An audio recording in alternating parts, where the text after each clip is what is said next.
이번 3,500억 달러 협상 같은 경우는 자본주의 출범 이래 이런 식의 협상은 존재한 적이 없습니다. 뭐 이념이나 이런 게 있을 수가 없어요. 말도 안 되는 거니까 25% 맞는 것도 한 방법이다.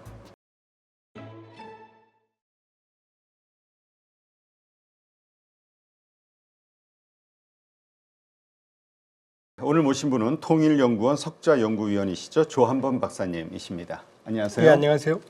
자, 지금 미국의 액션이 여러 가지로 좀 글로벌리 좀 파장을 일으키고 있는데, 일단 우리 한국에게는 이제 3,500억 달러 투자, 이것을 현금으로 미국에다 집어넣고 미국이 원하는 대로 투자하게 놔둬라, 뭐 이런 이야기가 있는데, 하여튼 이거와 관련된 이슈, 합의가 안 되는 이슈, 정확하게 어떤 것들입니까?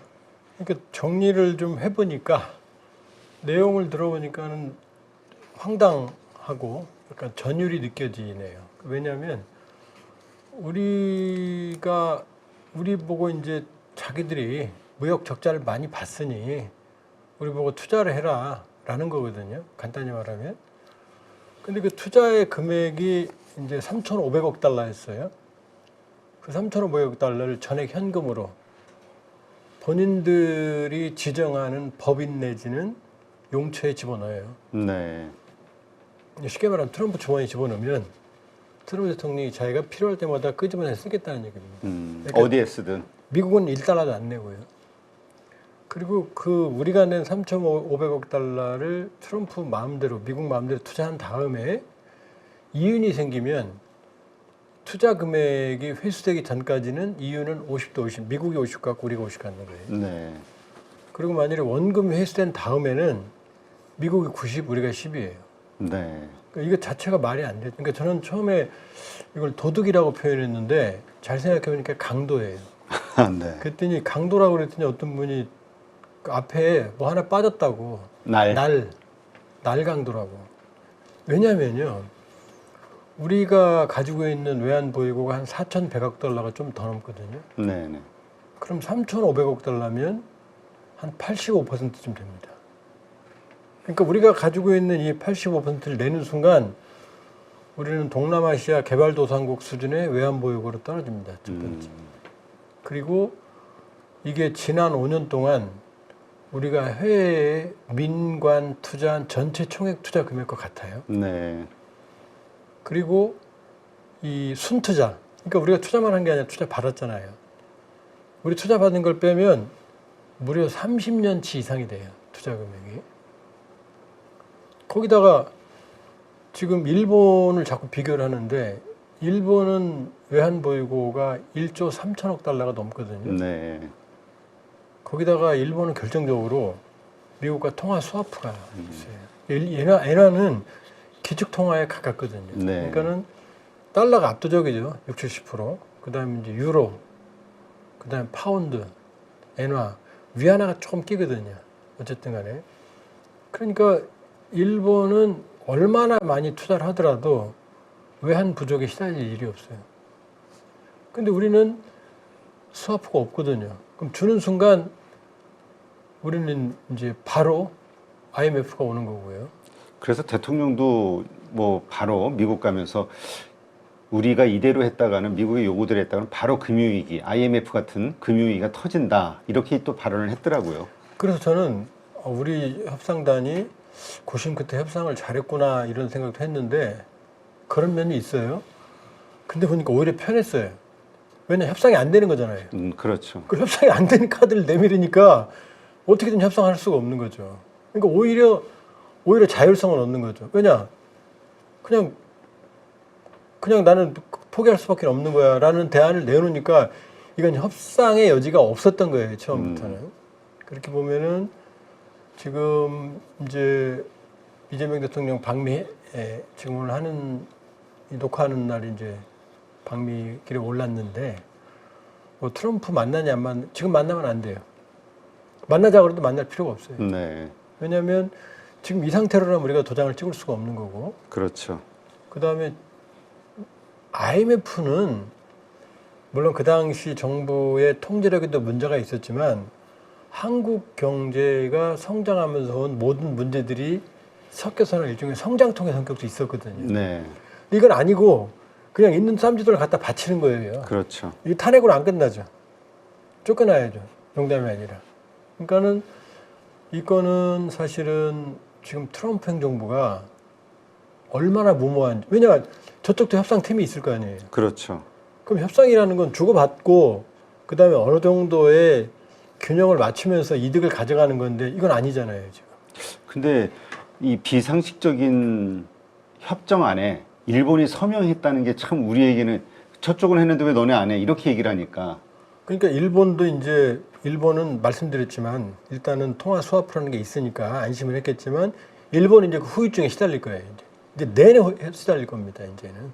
그러니까 일단은 그런 면에서 본다 그러면은 어쨌든 우리가 만일 통화 스와프가 체결됐다면 우리도 걸려들었을지도 모르죠. 그렇죠. 우리는 뭐 내놔야 되는 거 아니겠어?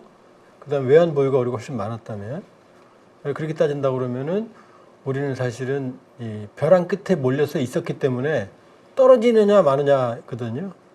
그러니까 저는 오히려 자유롭지 않겠느냐. 이건 할 수 국민들도 다 이해하거든요. 이제. 그러니까 지금 나오는 반응들을 보면은 이건 말도 안 돼라는 반응이 압도적인 것 같긴 해요. 근데 그 반응이 우리에서만 나오는 게 아니에요. 지금 바로 얼마 전에 미국에서 여론조사를 해봤더니 미국이 잘못된 길로 가고 있다가 무려 75%가 나왔어요. 근데 민주당 쪽에 있는 사람들은 변함이 없어요. 네. 압도적으로 잘못된 길로. 근데 공화당 지지자, 마가 지지자층에서 압도적으로 지지율이 높게 나온 거예요. 그러니까 누가 봐도 이거는 협상이 아니고, 그러니까 마가가 아니고, 메이크 아메리카 그레이트 어게인이 아니고, 마파, 메이크 아메리카 푸어 어게인, 마사, 메이크 아메리카 스몰 어게인 이거든요. 그러니까 지금 마가 지지층들이 흔들리고 있는 거죠. 당장 이 조지아 사태만 보더라도 원래 조지아 사태가 없었다면 공장은 올해 완공이 된답니다. 네. 그리고 내년 상반기 정도 시험 가동을 거쳐서 중장기적으로 최대 8,000명 정도의 고용 창출 효과가 나타난대요. 그럼 조지아주의 가장 큰 이 고용 창출이랍니다. 네. 근데 이제 벌써 이제 물 건너가잖아요. 이게 세워라. 중국말로 만만디가 되는 거죠. 이제. 왜냐, 우리 기업은 이제 투자 피해가 누적이 되고 저 공장은 언제 가동될지 모르는 거예요. 거기다 지금 비자 문제 해결해줘도 지금 시원찮을 판인데 비자 문제 더 지금 복잡하게. 그러게 뭔가 더 획기적인 개선안이 나올 거라고 기대했는데 오히려 10만 불씩 돈을 받고 내주겠다 이렇게 나오니까 말도 안 되는 거죠. 왜냐하면 이게 왜 이런 일이 벌어지냐면 트럼프 대통령은 기업가 출신이잖아요. 거기다가 지금 현대, 이 벤처나 IT 쪽이 아니에요. 전통적인 부동산이에요. 네. 그 협상, 그 다음에 제도, 그 세제, 이런 걸로 돈을 벌 수 있는 그런 그 경영인 출신이니까 머리가 모두 그걸 차 있는 거예요. 그러니까 지금 H-1B 비자 같은 경우, 전문직 비자 같은 경우도 그게 없으면 미국의 첨단 산업이 치명적인 타격을 받습니다. 그런데 트럼프 대통령은 그것 때문에 일자리를 뺏어간다고 생각하는 거거든요. 근데 머스크 같은 사람들은 아니었거든요. 머스크 본인도 H-1B 비자의 혜택으로 미국에 온 사람이거든요. 네. 그러니까 지금 가장 큰 문제는 뭐냐면 트럼프 대통령이 스텝이 없다. 그 스텝은 뭐냐면 원래 지도자는 머리가 이렇게 탁월하게 좋을 필요가 없어요. 결단력만 있으면 되거든요. 머리 좋은 건 스텝들 갖다 쓰면 되거든요. 그렇죠. 전문성 있는 사람들 쓰면 되거든요. 근데 트럼프 대통령이 지금 모든 걸 결정을 하면 스텝들은 그냥 예 알겠습니다. 예스맨. 그냥 일기 때는 트럼프 대통령을 제어한 어른들의 축이라는 사람들이 있었어요. 왜냐하면 트럼프 대통령은 굴러온 돌이기 때문에 공화당 내 지지 기반이 없었고 그 공화당에 있던 전통적인 보수 세력들을 전문성 있는 사람들을 쓸 수 있었거든요. 근데 지금 부통령부터 시작해서 모든 사람들은 그냥 이 손금 없는 사람들, 예스맨들, 러트닉, 베센트부터 시작해서 지금 모든 사람들이 이게 문제가 있다는 걸 모를 리가 없을 텐데 얼굴 표정을 보면은 그냥 즐거워요. 네. 이 후유증. 그러니까 아무도 막지를 못하는 거죠. 그러니까 3,500달러. 그리고 무역 적자도 이참에 말씀을 드리면 지금 다른 나라들이 미국의 돈을 뺏어간 게 아니고 미국의 풍요의 밑에는 저임 노동력으로 휴가도 없이 하루 10시간, 15시간 노동을 했던 근로자들이 저임 노동력으로 만든 물품들은 미국이 싸게 사다가 무제한 소비한 거예요. 그게 미국의 그렇죠. 무제한 소비를 창출하게 했던 그 풍요의 배경이거든요. 그러니까 개발도상국, 우리 마찬가지예요. 중국 마찬가지예요. 동남아시아 사람 마찬가지예요. 그 저임 노동력으로 값싼 물건을 무제한 소비하고 빚지면 달러 찍어내고 빚 늘어나고. 근데 이제 와서 이제 그 소비 다 한 다음에 우리 보고 니네들이 우리 등쳐간 거 아니야? 라고 말을 하는 거죠. 그러니까 이거는 사실은 이번 3,500억 달러 협상 같은 경우는 자본주의 출범 이래 이런 식의 협상은 존재한 적이 없습니다. 그러게요. 그래서 많은 분들이 이런 비상식적인 일이 벌어지는데도 여기에 대해서 브레이크를 못 거는 걸 보고 미국인들이 국뽕에 빠진 거 아니냐, 예, 이렇게 생각하시는 분도 있더라고요. 그러니까 미국은 아메리칸 드림 모두가 가고 싶어 했던 나라고 유학 갈 때 저 젊을 때만 해도 사람 다 미국으로 유학 갔어요. 그래 뭐 토플 토익 시험 보고 점수 맞아서 겨우겨우 턱걸이 가고 막 떨어지고 그랬거든요. 근데 거길 왜 가느냐? 가면 아메리칸 드림, 가면 자유가 있고 그다음에 창의성이 발현이 되고 민주주의가 있었거든요. 그럼 그 많은 사람들이 미국으로 몰려가서 그러니까 전 세계 브레인들이 미국으로 몰려가는 거죠. 매력적인 네. 땅이니까. 능력만 되면. 그렇죠. 그러면 그 브레인들이 거기서 공부를 하고 미국 걸 훔쳐오는 게 아니고 박사학위를 받고 특허를 내고 많은 지식을 미국 땅에 떨어뜨리고 축적하고 일부는 자리 잡고 일부는 돌아온 거거든요. 근데 그 미국의 풍요였거든요. 근데 지금 그 오랜 시간 왔던 그 이민사회가 만들어놨던 멜팅폿 모든 걸 녹여내는 거대한 창조력을 전가의 보도로 이제 여기 오려면 돈 내? 우리가 최고야? 라는 식의 이제 지금 말씀하신 아메리칸 국뽕에 빠져버리니까 이제는 미국이 가졌던 창의성이 고갈되는 거고 다양성이 고갈되는 거고 그리고 이제 세계 네트워크의 중심이었던 미국이 스스로 고립을 초래하는 거죠. 자, 이제 어떤 문제가 발생하는지 아세요? 전 개인적으로 트럼프 대통령은 친중파가 아닌가. 지금 중국을 가장 즐겁게 해주고 있어요. 그러게요. 미국이 우리를 도와주고 있다. 예. 그런 얘기를 할 정도라고 중국 기업가들이. 지금 H1B 비자, 전문직 비자의 한 70%가량을 인도가, 그 다음에 10% 좀 넘게, 12, 3%를 중국이거든요. 인구는 똑같잖아요, 14억. 그럼 이 H1B 비자가 누구냐면, 미국의 마이크로소프트, 애플, 뭐 구글, 이런 첨단 IT 산업과 벤처, 미국을 매개 살리는 기업들에 필요한 인력들이거든요. 근데 왜 인도가 70%가 넘고 중국은 12, 3%밖에 안 되느냐? 중국은 안에서 흡수하는 거예요. 네. 인력들을. 근데 인도는 아직 그 단계는 안 되니까 인구는 비슷하니까 추첨하니까 인도가 압도적인 거거든요. 근데 인도가 못 갈 거 아니에요. 1억 4천씩. 그럼 인도가 어디로 가겠습니까? 중국으로 흡수되는 거죠. 그럼 AI나 이런 쪽에서 전 세계 브레인들을 중국이 블랙홀처럼 빨아들일 거라는 거죠. 미국이 안 받으니까. 그럼 미국의 H1B 비자로 못 들어가는 사람들을 미국 안에서 채우느냐? 없거든요. 이번에 조지아에서도 그 취업 비자를 주기가 어려우니 우리가 에스타나 그런 단기 비자를 가지고 가서 월급은 우리가 주는 거지 미국 돈을 뺏은 것도 아니고 일자리 뺏은 것도 아니에요. 그렇죠. 가서 그 장치를 왜냐 그 장비를 설치하고 운영하고 시범할 수 있는 사람들은 미국에 없거든요. 근데 그 사람들 잡아놓잖아요. 죄인처럼. 저거 소송으로 가야 돼요. 천문학적인 소송으로 가야 됩니다. 미국 소송 천국이잖아요. 지금 이런 식으로 지금 가고 있으니까 미국인들도 이제 황당한 거죠. 처음에는 마가 그러다가 지금 우리 저기 위대한 미국 트럼프 해줄 것 같아. 그동안 상실감 우리 너무 억울했어. 근데 뚜껑을 열어보니까 황당한 일이 벌어지는 거죠. 그러니까 미국 사람들이 지금 정신을 조금씩 깨우치고 있다. 그래서 요즘 나온 어떤 그 전문가의 그 기고를 보니까 그 돈 가지고 3,500억 달러 가지고 그냥 기업들에게 직접 지원해 주는 게 훨씬 이득일 것이다라는 이야기를 하긴 했더라고요. 미국의 전문 경영 진단 연구 파트에 있는 싱크탱크 미국 사람이 그 사람 이름 잊어버렸는데 계산을 했어요. 우리가 15% 3,500달러 내면 그것도 관세가 없는 것도 아니고 25%를 15% 내려줄게 이거잖아요. 그렇죠. 그걸 계산해 봤더니 한 대략 1년에 한 130억 불 내외 수출 차질이라는 거예요. 그럼 3,500억 달러 남의 돈으로 뺏기느니 트럼프 임기 이제 3년도 반도 안 남았는데 거기다 관세는 지금 또 위법이라고 불법이라고 사업 리스크가 걸려 있잖아요. 그러니까 지금 우리가 서둘러야 될 이유가 없는 거죠. 근데 우리가 이제 걱정이 되는 건 이거 같아요.